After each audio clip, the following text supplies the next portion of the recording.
Hi guys, welcome to my channel. So this is going to be the new YouTube channel.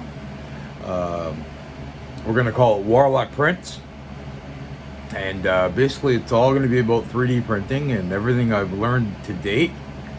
And I print all the time, and I print all kinds of stuff. We'll go through and I'll show you everything that I have, and we're going to make this a show that is about you. And if you got questions, you got comments, you let me know, and I'll find out the answers if I have them. And if not, I know where I can go and get them. So, without further ado,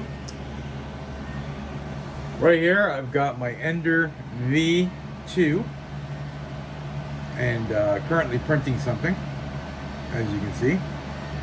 And it is approximately, I guess, 3 or 4 months old. And then spinning around over here, I've got my CR10 V3. It's a direct drive printer. It's completely stock except for the BL Touch.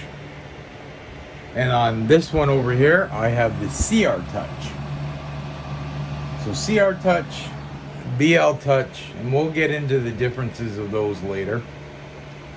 And then of course, if you can see up there, and I'll detail these out later, but these are all of my prints that I've printed over the last few months. And we'll get into how I made all of these and how you can make yours too. So, just a short video on what this thing's going to be all about. And feel free to subscribe and smash on that like button, and tell your friends. The more people that's involved, the more questions we get, the better off we're going to be.